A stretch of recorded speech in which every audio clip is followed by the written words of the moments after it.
they'll say, Barack, I'm a Republican. I support you. I say, thank you very much, but why are we whispering? You can come out. It's okay.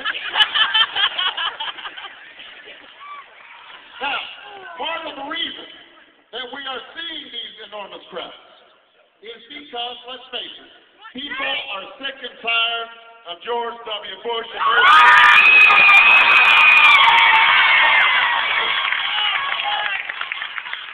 people are ready for something new. They are tired of an administration that treats our Constitution as a nuisance instead of the foundation of our liberty and our democracy. They are tired of an administration whose economic policies seem to always favor the wealthy and the powerful, so that CEOs are making more in 10 minutes than ordinary workers are making in an entire year. And you've got a tax code that provides tax breaks to folks who didn't need them and weren't even asking for them. When ordinary workers are trying to figure out how to fill up the gas tanker, save for their child's college education, or save for their own retirement. They are tired of an administration that would leave our fellow citizens on rooftops after a storm, without water, without food. An administration to deal with the tragedy of Katrina. They are frustrated about the lack of progress when it comes to health care, the lack of progress on energy, the lack of progress on global warming, the lack of progress on making college more affordable, the lack of progress across the board on domestic issues that affect every single American.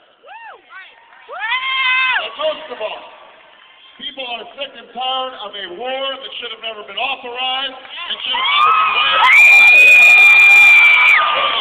So far, and thousands of lives, and has not made us more safe,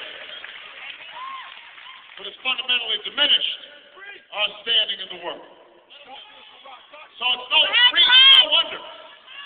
wonder that folks are frustrated, and some of you are here today out of curiosity.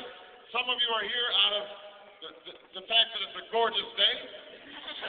Some of you are here just to avoid classes.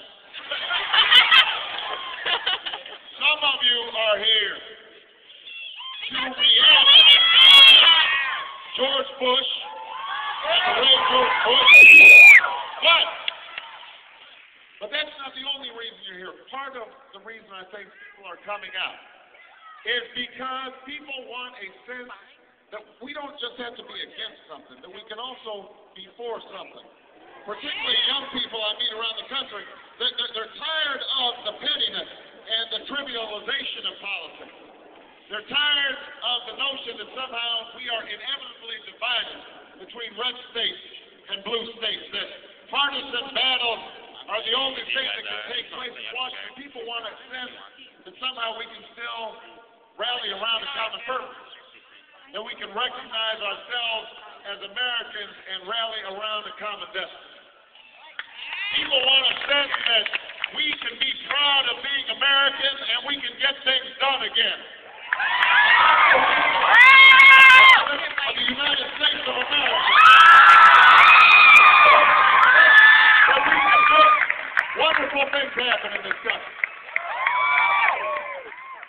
I want to fight for change we can believe in. Because, listen, George Bush is not going to be on the ballot in 2009. So what we have to understand is to bring about the big change that we want, to reinvigorate our democracy, it's not going to be enough just to get rid of the party in the White House. We're going to have to do more than that. We're going to have to change our politics more fundamentally. Because, think about it. We've been talking about fixing our healthcare system for decades now. Through Democratic and Republican administrations. And as this young lady just shouted out, she still doesn't have health care. And why is that? Well, you know why. It's because we have had companies spend $1 billion over the last decade preventing health care reform from happening. And so if we just leave politics as usual, even if we elect a Democratic president, we may not get the kind of health care reform that we need. The same is true on energy. We've been talking about weaning ourselves off of fossil fuels and gaining energy independence. We've been talking about that for decades now. I went back and looked at the clips. Every single president, every year, in their State of the Union, they say, we are going to stop being dependent on foreign oil, blah, blah, blah. And it doesn't happen. Why doesn't it happen? Well, it doesn't help when George Bush puts Dick Cheney, my cousin, well, Dick's the black sheep of the family. We talk about that.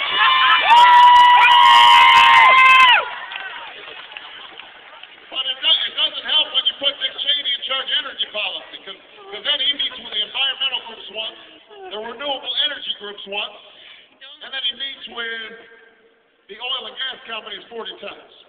So it's no wonder that the only thing that's changed since 1973 is we actually import more foreign oil than we did back in 1973, and prices at the pump have gone up, and profits for ExxonMobil have gone up. So if we want to just leave the system as is, we can't expect a different outcome. That's why I'm amused when I hear some of my opponents in this race talk about, well, you should vote for me because I know how to work the system. The system has not been working for us. We know how to work the system. We need somebody who knows how to change the system. We don't need somebody who knows how to play the game better. We need somebody to put an end to the game playing. It's serious, and the stakes are too high. And that is the reason I am running for the presidency of the United States of America. I am running to uphold the conventional wisdom. I'm running to challenge the conventional wisdom. We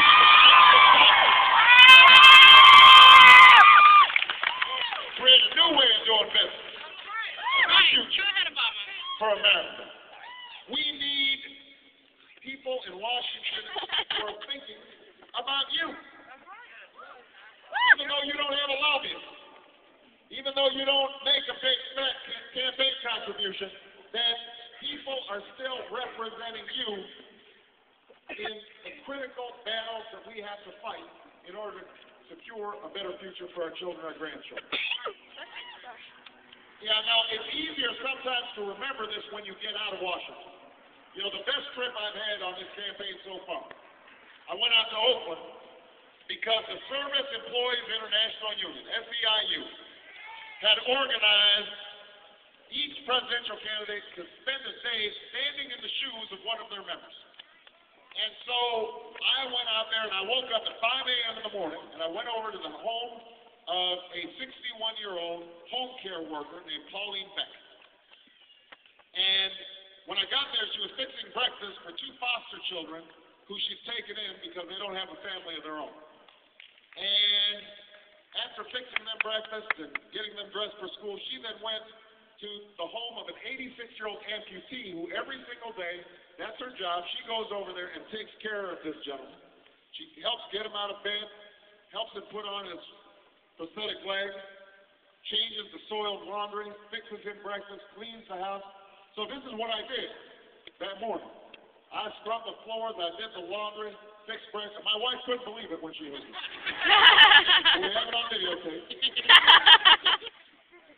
And it was a wonderful day because listening to this humble woman talk about the hardships of her life without a trace of self-pity, just glad to be of some service to somebody, just hoping that maybe she could get a little more pay to help look after those 2 foster kids, just hoping that maybe, just maybe she could have a little more security in her retirement, hoping that maybe she could get a day off once in a while to rest a weary back or enjoy a beautiful day like today. I was reminded about why I had gotten into politics when I was about your age, just a little bit older than you, after college, how I had gone to work in Chicago as a community organizer, helping folks try to find work after they had been laid off of the steel mills. I was